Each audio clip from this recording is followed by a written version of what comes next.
네, 윤석열 정부는 작년에 56조 그리고 올해 30조 세수 결손 그리고 내년에도 또 세수 결손이 또 예측이 됩니다. 역대급 세수 펑크를 냈습니다.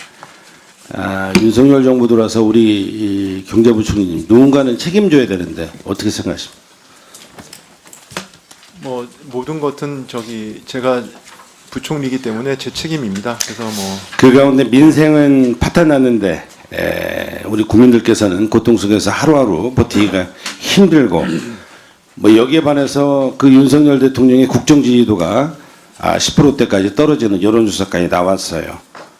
또 이런 엄중한 시국에 대통령은 지난 9월 국회 개원식 불참한 것도 모자라서 국민께 정부 예산을 설명하는 시장 연설까지 아주 불참하고 총리가 대동을 했습니다. 국민을 무시하고 국회를 모독하는 행위입니다.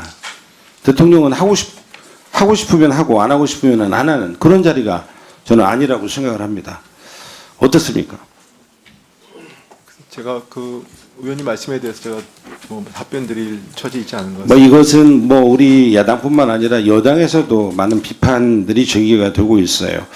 이런 와중에 또 내일 대통령께서는 대국민 담화와 기자회견을 열겠다라고 갑작스럽게 발표했습니다. 제가 보면 임기 전반부 성과보고와 향후 국정 운영 방안에 대해서 설명하는 자리라고 하지만 제가 볼 때는 김건희, 명태균 씨에 대한 해명이 저는 핵심일 거라고 봅니다.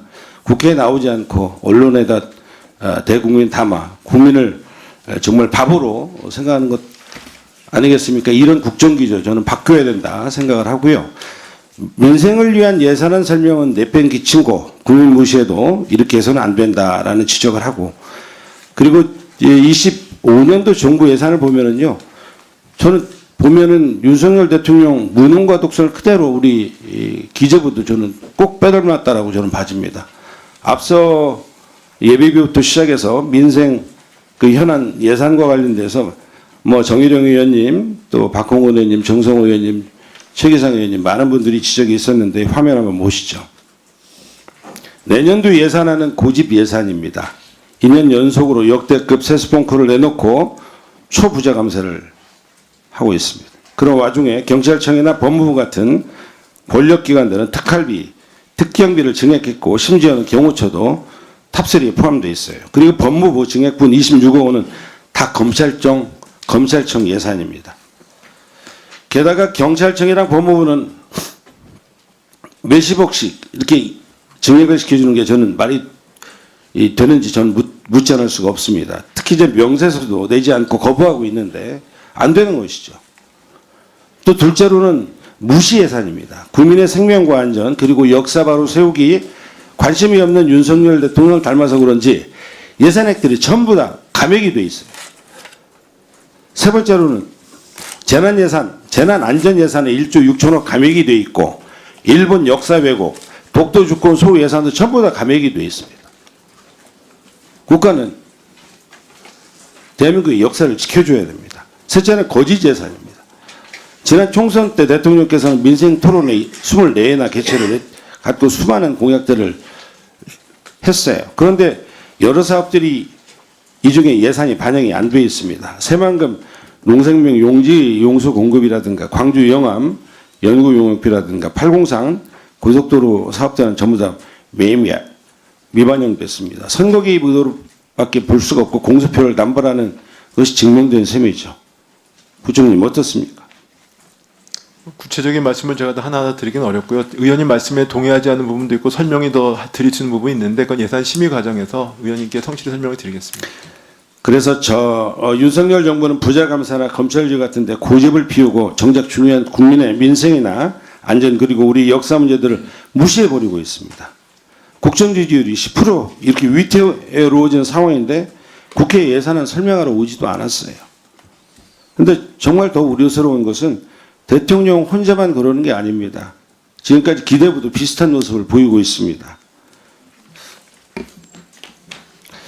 다른 개별 상임위에서 논의될 내용도 있겠습니다만 기재부가 정부 예산 전체를 총괄하는데 제가 몇 가지 지적과 제안을 좀 드립니다. 첫 번째 초부자 감세 중단해야 합니다.